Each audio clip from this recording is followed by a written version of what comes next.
Hello students, कैसे हैं आप सभी लोग। मुझे उम्मीद है कि आप लोग अच्छे होंगे।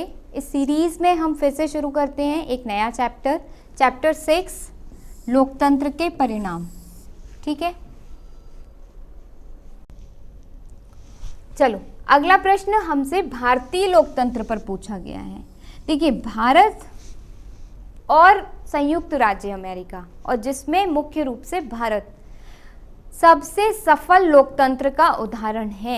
हमारे यहाँ लोकतंत्रात्मक जो सरकार है वह बहुत सफल रूप से काम कर रही है। कम से कम हमारे यहाँ विद्रोह हो रहे हैं, और अगर विद्रोह होते भी हैं, देखिए लोकतंत्र में विद्रोह होने स्वाभाविक बात है। ठीक, जब तक आप आंदोलन नहीं करेंगे तब तक जगह लोकतंत्र में नहीं मिल पाती। लेकिन विद्रोह को सरकार किस तरीके से मैनेज कर रही है, प्रबंधित कर रही है, ये बहुत ज़रूरी है। यानी अगर कोई वर्ग लोकतंत्र में नाराज़ भी है तो सरकार किस तरीके से उसकी नाराज़गी दूर कर रही है। अगर कोई वर्ग ऐसा सोच रहा है कि हमारे साथ भेदभाव हो रहा है, हमारे साथ असमानता का व्यवहार किया जा रहा है, तो लोकतंत्र में सरकार की यह जिम्मेदारी है कि वह उनके इस भेदभाव की भावना को दूर करे। और यही सबसे ज़रूरी काम होता है लोकतंत्र में किसी भी सरकार का। और हमारे यहाँ पर जो सरकारें हैं वो इस चीज़ को बहुत आराम से कर पाती हैं। इसीलिए हमारे यहाँ जो लोकतंत्र है वो बहुत लंबे समय से चल रहा है, और किसी भी बिना विद्रोह, बड़े विद्रोह के, तो वो हमारे यहाँ अभी भी जारी है। यानी लोकतंत्र व्यवस्था जो है हमारे यहाँ अभी भी स्थिर रूप से चल रही है। ठीक, तो अब हमसे क्या पूछा जा रहा है यहाँ पर कि जो भारत का लोकतंत्र है इसकी 3 विशेषताएं बतानी है। कोई भी 3 विशेषताएं भारतीय लोकतंत्र की हमें यहाँ पर बतानी है। देखते हैं एक एक करके। देखो, सबसे पहली बात तो लोकतंत्र जो भारत का है उसकी पहली विशेषता है कि सरकार का निर्माण जन निर्वाचित प्रतिनिधियों के द्वारा होता है और वे लोगों के प्रति उत्तरदायी होते हैं। ये बिल्कुल सही बात है। अगर लोग नहीं चाहेंगे, ठीक है, तो अगला इलेक्शन हरवा देंगे, बीजेपी को हटा करके कांग्रेस को ले आएंगे। मतलब ये है कि जो सरकार है या जो जनप्रतिनिधि हैं उन्हें जनता के प्रति उत्तरदायी रहना पड़ता है। आप देखिए क्यों मोदी जी आके बार बार मन की बात से बताते हैं कि हम ये योजनाएं लेकर आए, हम ये योजना लेकर आए, हमारी योजना इस तरीके से काम कर रही है। क्यों? क्योंकि वो जनता को यह समझाना चाहते हैं कि सरकार आपके ही भले के लिए कार्य कर रही है, अपने भले के लिए कार्य नहीं कर रही। क्योंकि जब जनता को ऐसा लगेगा कि सरकार हमारे फायदे का काम कर रही है, तभी तक वो प्रतिनिधि रहेंगे। यानी कि वो लोग तभी तक सरकार में रहेंगे।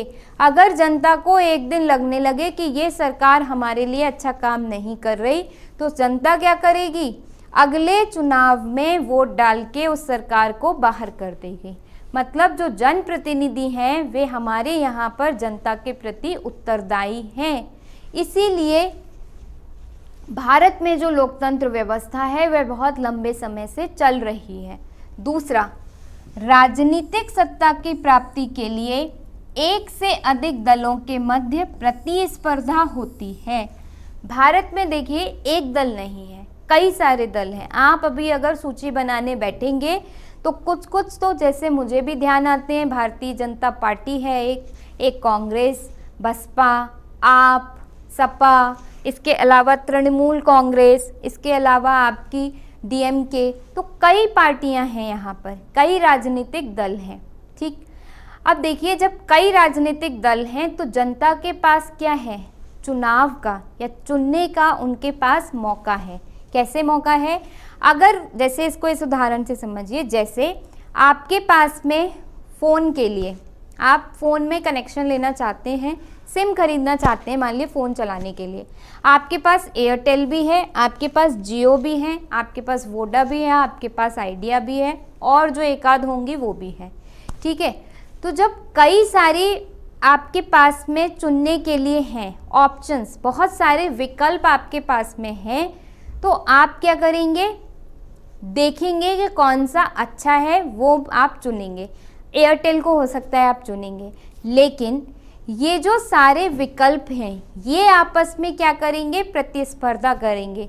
जियो ज़्यादा से ज़्यादा चाहेगा कि मैं क्या दिखाऊं कि हमारा जो पैक है वो फ़ायदेमंद है और ज़्यादातर लोग इसी को लें। तो ग्राहक को अपनी तरफ क्या करने की कोशिश करते हैं, अपनी तरफ आकर्षित करने की कोशिश करते हैं और आपस में प्रतिस्पर्धा रखते हैं। ठीक वही बात यहाँ पर है लोकतंत्र में। भारत में राजनीतिक सत्ता की प्राप्ति के लिए एक से अधिक दलों के मध्य प्रतिस्पर्धा होती है। अब देखो यूपी के चुनाव आने वाले हैं, अब देखना, एक रैली भारतीय जनता पार्टी करेगी तो दूसरी रैली सपा भी करेगी, तीसरी रैली बसपा भी करेगी। अगर वो किसी परिवार से मिलने गए हैं तो पीछे पीछे सब मिलने जाएंगे, ठीक है। अगर सपा ये कह रही है कि भाई हम सरकार में आ जाएंगे, सपा ने ऐसी घोषणा की कि हम सरकार में आए तो मोबाइल बांटेंगे, तो देखना दूसरे ही दिन बसपा क्या घोषणा करेगी, हम सरकार में आएंगे तो बेरोजगारी भत्ता बांटेंगे। यानी कि सभी पार्टियां, सभी दल एक दूसरे के साथ में प्रतिस्पर्धा करते हैं, कंपटीशन करते हैं और जनता के सामने ये प्रस्तुत करने की कोशिश करते हैं कि हम बेहतर हैं और हमें सरकार में लेकर के आओ। तो यानी सरकार को प्राप्त करने के लिए दलों के बीच में क्या होती है, प्रतिस्पर्धा होती है। और एक बात समझिए, जब प्रतिस्पर्धा होती है तब और बेहतर की उम्मीद होती है। जैसे अगर आप अपनी कक्षा में प्रतिस्पर्धा नहीं करेंगे कि मुझे आगे निकलना है, मुझे टॉप करना है, मुझे परीक्षा में प्रथम आना है, आप अगर अपने से प्रतिस्पर्धा नहीं करेंगे अपनी कक्षा में तो आप कभी अच्छे से पढ़ाई नहीं करेंगे, आप पूरे दिन खेलते रहेंगे, आप पढ़ाई कम करेंगे। लेकिन अगर आप प्रतिस्पर्धा करने लगेंगे कि देखो इस बार मेरे दोस्त के नंबर ज़्यादा आए थे, अगली बार मेरे नंबर ज़्यादा आएंगे, मैं देखता हूँ कैसे आएंगे, तो आप क्या करेंगे, आप ज़्यादा पढ़ेंगे। यानी जब आप में क्या हुआ, बेहतरता आई, बेहतर हुए ना आप। तो इसीलिए जब प्रतिस्पर्धा होती है तो चीज़ें बेहतर होती हैं। तो इसलिए लोकतंत्र में राजनीतिक सत्ता को पाने के लिए दल आपस में प्रतिस्पर्धा करते हैं और ये भारत की जो लोकतंत्र है उसकी विशेषता है और इसीलिए लोकतंत्र हमारे यहाँ स्टेबल भी है, स्थिर भी है, ठीक। दूसरा अन्य विशेषता, हमारे यहाँ जो चुनाव है वो सार्वभौमिक वयस्क मताधिकार के आधार पर समय समय पर होते हैं। ये एक महत्वपूर्ण लोकतंत्र की विशेषता है भारतीय लोकतंत्र की। कई देश ऐसे हैं जहाँ पर चुनाव समय समय पर नहीं होते, यानी कि एक बार चुनाव हो गए उसके बाद फिर भूल जाओ 10-12 साल के लिए कि चुनाव होंगे। जो सरकारें होती हैं वे चुनाव ही नहीं कराती, क्योंकि उन्हें ये डर होता है कि अगर चुनाव कराए तो जनता हमें नहीं चुनेगी दोबारा और हम सत्ता से हाथ धो बैठेंगे। इसीलिए वो क्या करती हैं, चुनाव ही नहीं कराती। पर भारत में क्या है, संविधान में ये साफ लिखा हुआ है कि चुनाव कराने की जिम्मेदारी सरकार की नहीं, एक अलग आपका निकाय बनाया गया है चुनाव आयोग, और वो क्या कराता है, निश्चित समय पर चुनाव करा देता है। तो जब निश्चित समय पर चुनाव होते हैं तो जो सत्ता में सरकार है वो और ज़्यादा उत्तरदायी बनती है। एक तो ये बात हुई कि भारत में निश्चित समय पर चुनाव होते हैं, एक बात। दूसरी बात, जो चुनाव हैं उसमें सार्वभौमिक वयस्क मताधिकार है, यानी ऐसा नहीं है कि चुनाव में वही वोट डालेगा जो एक धर्म का हो, एक विशेष धर्म का हो, एक विशेष जाति का हो, एक विशेष लिंग का हो, बल्कि सारे लोग, ये मैंने पिछली क्लास में भी बताया था सार्वभौमिक वयस्क मताधिकार, बल्कि सारे लोग जो वयस्क हैं और जिनकी आयु 18 वर्ष से अधिक है, चाहे वह किसी भी धर्म के हों, किसी भी जाति के हों, किसी भी वर्ग के हों, किसी भी क्षेत्र के हों, उन्हें क्या है, मत देने का अधिकार है। तो इसीलिए जो भारतीय लोकतंत्र है उसमें जो स्थिरता है वह इन्हीं सब विशेषताओं की वजह से है और इसीलिए भारतीय लोकतंत्र एक सफल रूप में आगे बढ़ रहा है इतने समय से। ठीक, तो तीनों विशेषताएं आप लोग ध्यान रखेंगे। पहली, क्योंकि जनप्रतिनिधि चुने जाते हैं निर्वाचन से, निर्वाचित होते हैं, निर्वाचन समय समय पर होते हैं, सार्वभौमिक वयस्क मताधिकार से होते हैं, और दूसरी बात, जो जनप्रतिनिधि होते हैं उनके जो दल हैं वो राजनीतिक सत्ता हासिल करने के लिए प्रतिस्पर्धा करते हैं। जब प्रतिस्पर्धा करते हैं तो और बेहतर दल सत्ता में आ पाता है। ठीक, और जनता के प्रति उत्तरदायी बने रहते हैं। ठीक है, समझ में आया होगा। आगे चलते हैं अगले प्रश्न की ओर। ठीक, चलिए अगला प्रश्न हमसे कह रहे हैं कि लोकतंत्रीय व्यवस्थाएं आर्थिक असमानताओं को कम क्यों नहीं कर पाई हैं। मतलब हमारे यहाँ पर इतने समय से लोकतंत्र है, जब से भारत स्वतंत्र हुआ है 1947 के बाद से हमारे यहाँ पर लोकतंत्र है। ऐसी शासन व्यवस्था है जिसमें जनप्रतिनिधि चुन कर के आ रहे हैं और नियम बना रहे हैं, लेकिन इतने लंबे समय के बाद भी हम आर्थिक जो असमानता है, राजनीतिक नहीं, आर्थिक जो असमानता है उसे अभी तक हम दूर क्यों नहीं कर पाए हैं, इसके क्या कारण है। ठीक है, क्यों अभी हमारे यहाँ पर एक जो वर्ग है वो टाटा अंबानी है और एक वर्ग अभी भी ऐसा है जिसके पास में खाने के लिए भोजन भी नहीं है। क्यों हमारे यहाँ पर अभी महिलाएं कम पढ़ पाती हैं लेकिन जो पुरुष हैं वो ज़्यादा पढ़ पाते हैं। क्यों हमारे यहाँ पर अभी भी उत्पादन उतना नहीं हो पाता कि पूरे देश की जो जनसंख्या है उसकी भूख को शांत किया जा सके। ठीक है, क्यों हमारे यहाँ पर प्रति व्यक्ति जो आय है उसमें एक बहुत बड़ा अंतर है। क्या कारण है कि अभी तक हम आर्थिक असमानताओं को दूर नहीं कर पाए। ठीक, देखते हैं क्या कारण है। देखिए, लोकतंत्रीय व्यवस्था में हम आर्थिक असमानताओं को बढ़ा हुआ पाते हैं। मुट्ठी भर लोग आय और संपत्ति में अपने अनुपात से बहुत ज़्यादा हिस्सा पाते हैं। समाज के सबसे निचले हिस्से के लोगों को जीवन बसर करने के लिए काफ़ी कम साधन मिलते हैं। ये बिल्कुल सच बात है और यही आर्थिक असमानता है। ठीक है, उनकी आमदनी गिरती जाती है। एक वर्ग, एक समूह ऐसा है जिसकी आमदनी गिरती जा रही है और एक समूह ऐसा है जिसकी आमदनी दिन दूनी रात चौगनी बढ़ती जा रही है। ठीक है, वास्तविक जीवन में लोकतांत्रिक व्यवस्थाएं आर्थिक असमानताओं को कम करने में ज़्यादा सफल नहीं हो पाई हैं आर्थिक असमानताओं को कम करने में सफल।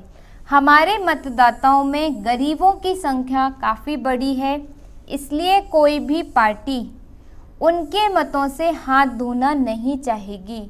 फिर भी लोकतांत्रिक ढंग से निर्वाचित सरकारें गरीबी के सवाल पर उतना ध्यान देने को तत्पर नहीं जान पड़ती जितने कि हम उनसे उम्मीद करते हैं। क्या कारण है क्यों हम इस लोकतांत्रिक व्यवस्था में आर्थिक असमानता को दूर नहीं कर पाए? कारण सबसे पहला ये है कि जो जनप्रतिनिधि हम चुनते हैं उन्हें वोट तो गरीबों के ही चाहिए, क्योंकि हमारे यहाँ जो सबसे बड़ी जनसंख्या है वे गरीब हैं। उन्हें वोट तो गरीबों के ही चाहिए, लेकिन जब वे सत्ता में आते हैं तो गरीबों की ध्यान नहीं रखते। गरीबों के हित का ध्यान रखने की बजाय किसका ध्यान रखते हैं? पूंजीपतियों का। क्योंकि वोट भले ही उन्हें गरीबों से मिला हो, लेकिन चुनाव में जो खर्च हुआ है वो तो पूंजीपतियों से मिला है। तो इसीलिए वो गरीब की ना सुन के किसकी सुनने लगते हैं? पूंजीपतियों की। तो पूंजीपति जिनकी आय शुरू से ही ज़्यादा है, पहले से ही ज़्यादा है, जनप्रतिनिधि उनके फायदे के लिए और कार्य करने लगते हैं, गरीबों की मदद के लिए कार्य नहीं करते। एक कारण ये भी है कि हम लोग यही देखिए, वही बात हो गई कि इसीलिए कहते हैं कि जो लोकतांत्रिक व्यवस्था है सैद्धांतिक रूप से तो अच्छी लगती है लेकिन व्यवहारिक रूप से अच्छी नहीं लगती। क्योंकि जो जनप्रतिनिधि हैं वो लोकतांत्रिक व्यवस्था में जैसे ही चुनकर आते हैं भ्रष्ट हो जाते हैं। ठीक, अब वो जनता के फायदे का ना सोच के अपने फायदे के बारे में सोचने लगते हैं। अनेक गरीब देशों के लोग अपनी खाद्य आपूर्ति के लिए भी अब अमीर देशों पर निर्भर हो गए हैं। ठीक, तो मुख्य कारण आर्थिक असमानताएं क्यों नहीं कम हुई हैं? तो पहला तो कारण यही है कि जो प्रतिनिधि चुन के जाते हैं वे जनता के हित के बारे में या गरीब के हित के बारे में ना सोच करके पूंजीपतियों के हित के बारे में सोचते हैं। दूसरी बात, जो भी योजनाएं सरकार चलाती है उन योजनाओं का लाभ गरीबों को नहीं मिल पाता, गरीबों तक वे योजनाएं नहीं पहुंच पाती।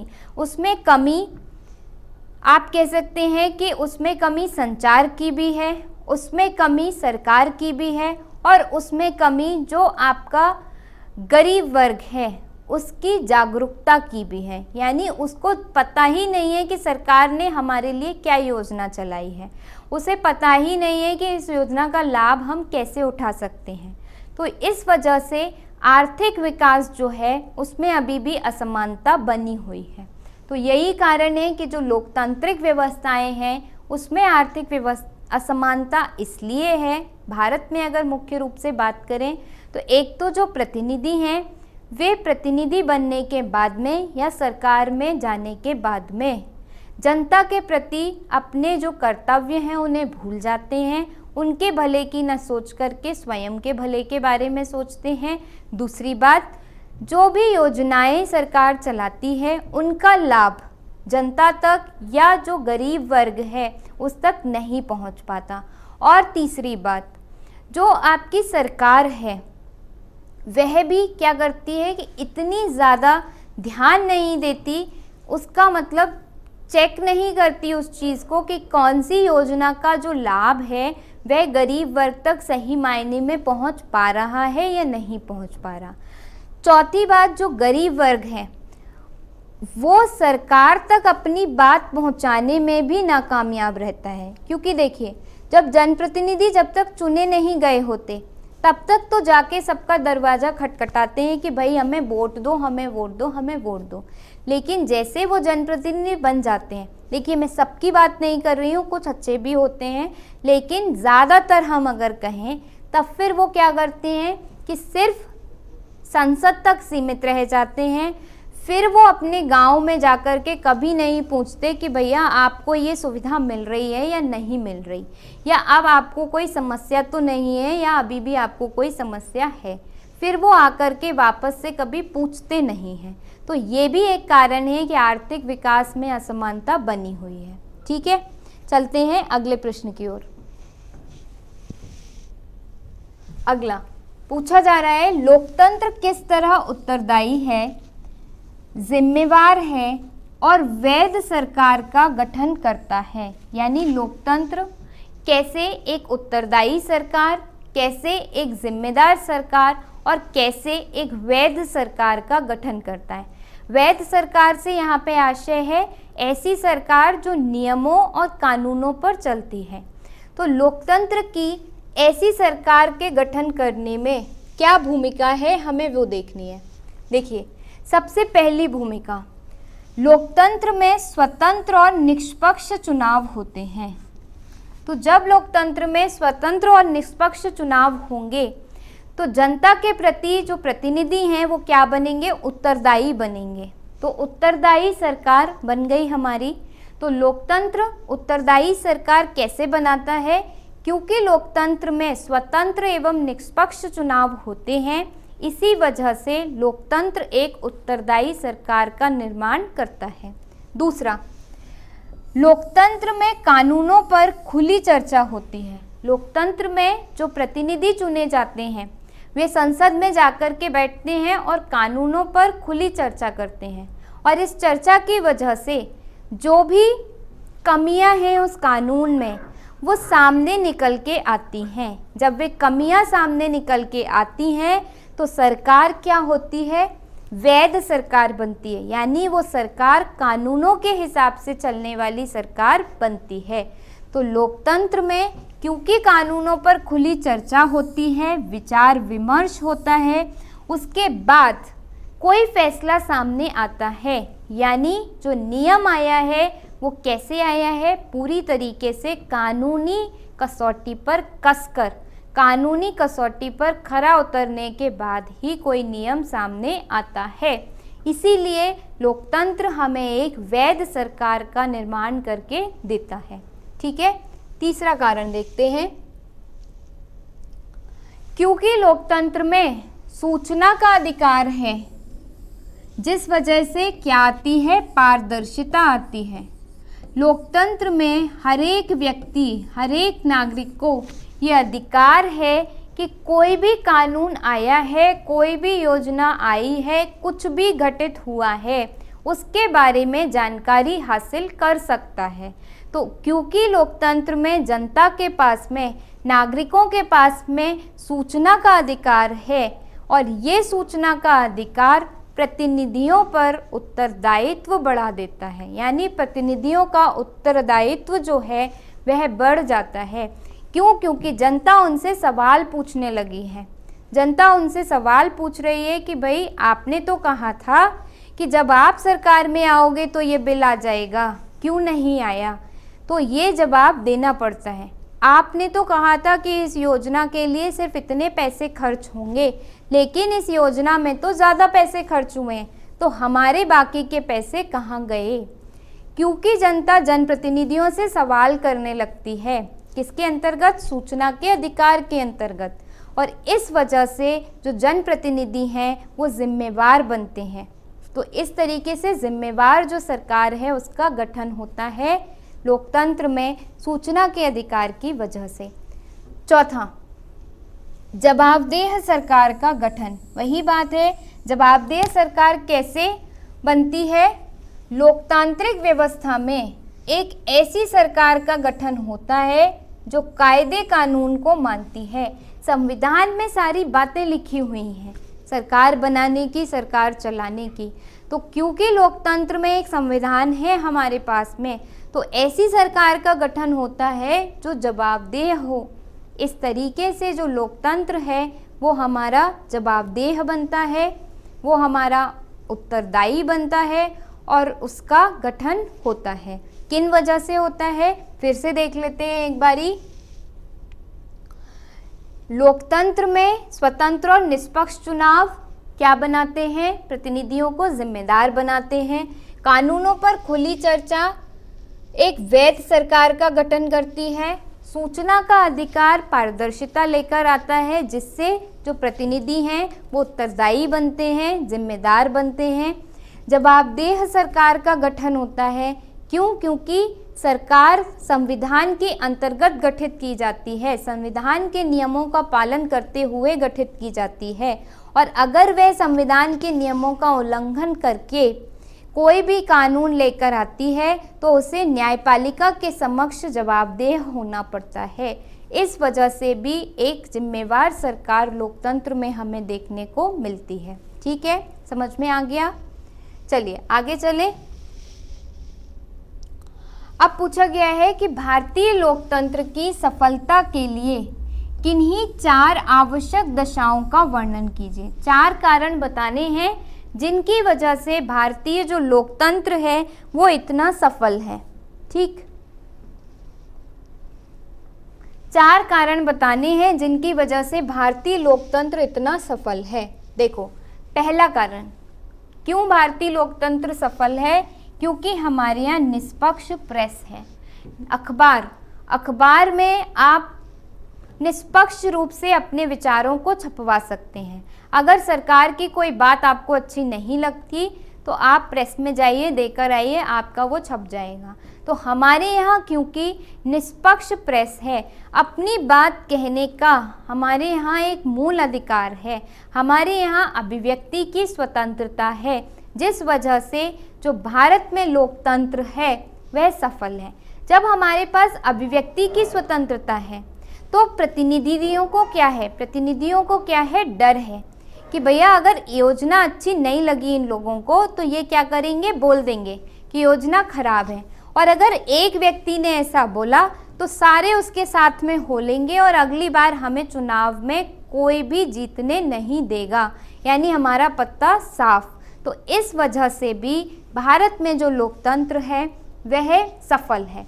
दूसरा, गरीबी का अंत। देखिए, भारतीय लोकतंत्र ने गरीबी का अंत किया है। आज हम जब 21वीं सदी में जी रहे हैं और आप जरा अगर किताब उठा करके पढ़ेंगे भारत की वो स्थिति जब भारत तुरंत स्वतंत्र हुआ था, ठीक है, यानी 20वीं सदी के आसपास, 1950-51 के आसपास, तब हमारे यहाँ गरीबी कितनी ज़्यादा थी, बीमारी कितनी ज़्यादा थी, भुखमरी कितनी ज़्यादा थी। आज भारत ने गरीबी का काफ़ी हद तक अंत कर दिया है और इसी वजह से भारतीय जो लोकतंत्र है वह सफल हुआ है। ठीक है, लोकतंत्र की सफलता के लिए यह आवश्यक है कि गरीबी का अंत किया जाए, जनता को भरपेट भोजन मिले और मजदूरों का शोषण ना हो और समाज में आर्थिक समानता हो। और हमारे यहाँ सरकारों ने विभिन्न कानूनों के द्वारा गरीबी का अंत किया है। बहुत सारी योजनाएं, जैसे कि मिड डे मील चलाया गया, आपका सबको मुफ्त में भोजन देने के लिए राशन की योजना, जो राशन कार्ड आप लेकर के जाते हैं और आपको बहुत कम दामों में 2 से 3 रुपए किलो में, 1 रुपए किलो में आपको राशन दिया जाता है। ठीक, तो इन सारी चीज़ों को जब लेकर आई सरकारें तो लोकतंत्र क्या हुआ, सफल हुआ। ठीक है, अगला, राजनीतिक दलों का आर्थिक और राजनीतिक सिद्धांतों पर आधारित होना। हमारे यहाँ के जो राजनीतिक दल हैं उनमें क्या है, राजनीतिक सिद्धांत पर आधारित हैं और आर्थिक सिद्धांत पर आधारित हैं। इसीलिए जो हमारे यहाँ का लोकतंत्र है वो सफल है। कैसे? लोकतंत्र की सफलता में राजनीतिक दलों का हाथ होता है। राजनीतिक दल धर्म और जाति पर आधारित न होकर आर्थिक व राजनीतिक सिद्धांतों पर आधारित है। भारतीय जनता पार्टी कभी ये नहीं कहती या कांग्रेस कभी ये नहीं कहती कि हमें वोट दीजिए। कब दीजिए? क्योंकि हम हिंदू हैं। क्या कहते हैं ये लोग? भारतीय जनता पार्टी या फिर आपकी कोई भी पार्टी, कोई भी दल क्या कहते हैं कि हमें दोबारा सरकार में इसलिए लाइए क्योंकि हमारी सरकार ने गरीबी को ख़त्म किया, क्योंकि हमारी सरकार ने बेरोजगारी को ख़त्म किया, क्योंकि हमारी सरकार के समय पे महिलाओं के साथ में होने वाले अपराध जो थे उनमें कमी आई। तो यही बातें वो लोग कहते हैं। हमारी सरकार जब सत्ता में आई तो क्या हुआ, हमने बहुत सारे विद्यालयों का निर्माण कराया, ज़्यादा से ज़्यादा बच्चों को शिक्षा दिलवाई। यानी कि जो राजनीतिक दल हैं वो चुनाव किन बातों पर लड़ते हैं? आर्थिक और राजनीतिक सिद्धांतों पर। ना कि ऐसा कहते हैं कि हम मुसलमान हैं इसलिए हमें वोट दीजिए, हम हिंदू हैं इसलिए हमें वोट दीजिए, ऐसा नहीं कहते। इसी वजह से जो लोकतंत्र है भारत का वो सफल है। अगर ऐसा कहते वो लोग तब हमारे यहाँ पर क्या होता, लोकतंत्र सफल नहीं होता। क्यों? क्योंकि तब एक वर्ग को जो उस धर्म से नहीं है उसे क्या लगने लगता कि हम तो इस पार्टी को वोट नहीं देंगे, ये तो हमारे धर्म की नहीं है। तो अब हमारे यहाँ पर जो पार्टियाँ वोट मांगती हैं वो किस बात पर मांगती हैं? आर्थिक और राजनीतिक सिद्धांतों पर वोट मांगती हैं। इसीलिए हमारे यहाँ जो लोकतंत्र है वह सफल है। ठीक है। चौथा, नागरिकों का उच्च चरित्र। हमारे यहाँ के जो नागरिक हैं, ठीक, लोकतंत्र की सफलता के लिए नागरिकों का उच्च चरित्र होना चाहिए। नागरिकों में सामाजिक एकता की भावना होनी चाहिए। उन्हें प्रत्येक समस्या पर राष्ट्रीय हित से सोचना चाहिए। देखिए, भारत ने राष्ट्रवाद के लिए, अपनी स्वतंत्रता के लिए बहुत लंबा आंदोलन किया। इसीलिए हमारे मन में राष्ट्र के प्रति अभी भी प्रेम है, हम में राष्ट्रवाद की भावना है। हम कभी भी अपने फ़ायदे के बारे में सोचने की बजाय अपने राष्ट्र के बारे में सोचते हैं। भारत का हर नागरिक अपने राष्ट्र के बारे में सोचता है। अगर एक शिक्षक पढ़ा रहा है तो वो क्यों पढ़ा रहा है? देखिए, उसे अपनी जीविका चलाने के लिए पैसा मिलेगा, वो तो सबको ज़रूरत होती है, वो तो एक दूसरी बात हो गई। लेकिन वो फिर भी पढ़ा रहा है तो वो किस लिए पढ़ा रहा है क्योंकि हम एक नए राष्ट्र का निर्माण करने जा रहे हैं।